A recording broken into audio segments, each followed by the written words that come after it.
Assalamualaikum warahmatullahi wabarakatuh.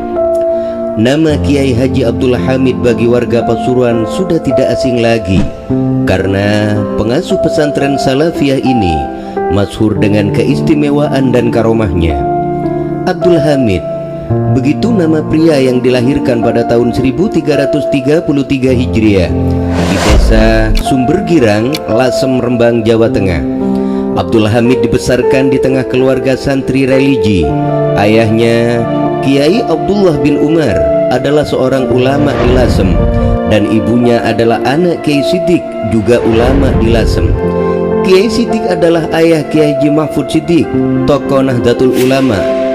Abdul Hamid sejak kecil dipersiapkan untuk menjadi orang baik yang bermanfaat untuk umat.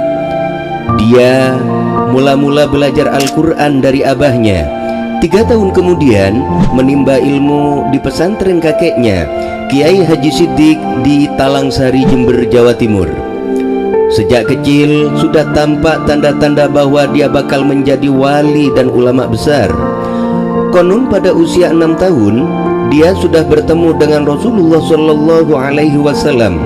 Dalam kepercayaan yang berkembang di kalangan warga NU, khususnya kaum Sufi, Rasulullah Shallallahu Alaihi Wasallam walau telah wafat, sesekali waktu menemui orang-orang tertentu, khususnya para waliullah, bukan dalam mimpi saja, tapi secara nyata. Di antara karomah beliau, Kiai Haji Mbah Hamid serupa wujud di tempat lain. Salah satu karomah Kiai Abdul Hamid yang dipercaya warga Pasuruan adalah bisa berada di tempat lain dengan wujud serupa. Hal ini terjadi saat Habib Bakir Mauladawillah silaturahim ke pesantrennya. Beliau, Habib Bakir, yang pernah berguru dengan Al-Ustadzul Imam Al-Habrul Qutub Al-Habib Abdul Bakir bin Ahmad bil Fiqih, diberikan ilmu untuk bisa melihat sesuatu yang gaib. Pada suatu kesempatan datanglah Habib Bakir menemui Kiai Abdul Hamid Pasuruan. Ketika itu di tempat Kiai Haji Abdul Hamid banyak sekali orang yang datang untuk meminta doa atau keperluannya yang lain. Habib Bakir merasa kaget. Ternyata orang yang terlihat seperti Kiai Haji Abdul Hamid sejatinya bukanlah sang kiai, karena yang ditemuinya adalah sesosok gaib yang menyerupai Mbah Yai Abdul Hamid. Kemudian Habib Bakir mencari di manakah sebetulnya Kiai Haji Abdul Hamid yang asli berada. Setelah diselidiki dengan karomah yang dimiliki oleh Habib Bakir, beliau terkejut karena Mbah Yai Abdul Hamid tersebut tengah berada di tanah suci Makkah.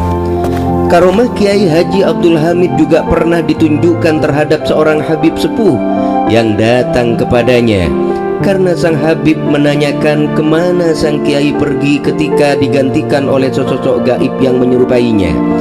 Kiai Haji Hamid tidak menjawab, hanya langsung memegang Habib sepuh tersebut. Seketika itu kagetlah Habib sepuh tadi melihat suasana di sekitar mereka berubah menjadi bangunan masjid yang sangat megah. Subhanallah, ternyata Habib sepuh tadi dibawa oleh Kiai Haji Abdul Hamid mendatangi Masjidil Haram. Karomah yang lain terjadi di saat beliau membantu saudara seiman yang datang dalam keadaan susah. Salah satu karomah lainnya yaitu ketika Asmawi, salah seorang santrinya, harus melunasi hutang kepada panitia pembangunan masjid yang sudah jatuh tempo. Besarnya 300.000, cukup besar untuk ukuran waktu sekitar tahun 70-an. Dia tidak tahu dari mana uang sebanyak itu bisa didapat dalam waktu singkat. Karenanya dia hanya bisa menangis, malu kalau sampai ditagih. Akhirnya dia mengadukan hal tersebut kepada Kiai Abdul Hamid. Kemudian dengan lembut sang Kiai yang lantas menyuruh Asmawi menggoyang pohon kalengkeng yang tumbuh di halaman depan rumah Pak Kiai. Di sana ada 2 pohon kelengkeng. Kumpulkan daun-daun yang gugur itu dan bawa kemari, kata Kiai Abdul Hamid. Setelah menerima daun-daun kelengkeng itu, Kiai Abdul Hamid memasukkannya ke dalam saku baju. Ketika ditarik, keluarlah di tangannya tergenggam uang kertas. Kemudian dia menyuruh Asmawi melakukan hal sama, tapi pada pohon kelengkeng yang lainnya. Dengan cara yang sama pula, daun kelengkeng itu berubah menjadi uang kertas. Setelah dihitung Asmawi sejumlah 225.000, masih kurang 75.000. Tiba-tiba datang seorang tamu menyerahkan uang tunai sebesar 75.000 kepada Kiai Abdul Hamid. Lalu uang itu diserahkan kepada Asmawi. Di antara karomah beliau juga bisa membaca keinginan orang lain. Lain lagi yang dialami Said Ahmad, santri lainnya. Dia justru seolah ingin menguji kewalian Kiai Abdul Hamid yang telah kesohor. Said Ahmad ingin tahu apakah Kiai tahu bahwa dia ingin diberi makan olehnya. Ketika sampai di pesantren milik sang Kiai, kebetulan saat salat Isya sudah masuk, dia pun ikut salat berjamaah. Usai salat, dia tidak langsung pulang, melainkan menunggu sampai jamaah pulang semua. Lampu teras rumah Kiai Abdul Hamid pun sudah dipadamkan, bertanda pemilik rumah siap-siap beristirahat. Dengan demikian dia pikir niatnya berhasil, yaitu bahwa keinginannya untuk ditawari makan oleh Kiai tidak diketahui. Lalu dia pun melangkahkan kaki meninggalkan masjid. Ternyata dari rumah Kiai Hamid ada yang melambaikan tangan kepadanya. Dengan langkah ragu dia pun mendekatinya. Ternyata tuan rumah sendiri yang memanggilnya. "Makan di sini ya," kata Kiai Abdul Hamid sambil tersenyum. Dia pun diajak masuk ke ruang tengah. Di sana hidangan sudah tersaji.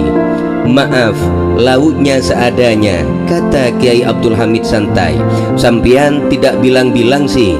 Said tersindir, dan sejak itu dia percaya Kiai Hamid adalah waliullah. Allahumma salli ala Sayyidina Muhammadin al-Fatih lima aulik wal khatimi lima sabaq nasiril haqqi bil haqqi wal hadi ila suratikal mustaqim wa ala alihi haqqa qadrihi wa miqdarihil adim. Semoga kita semua selalu diberikan berkah dan rahmah, kenikmatan iman, keajaiban dunia akhirat. Amin ya rabbal alamin. Terima kasih, semoga bermanfaat. Assalamualaikum warahmatullahi wabarakatuh.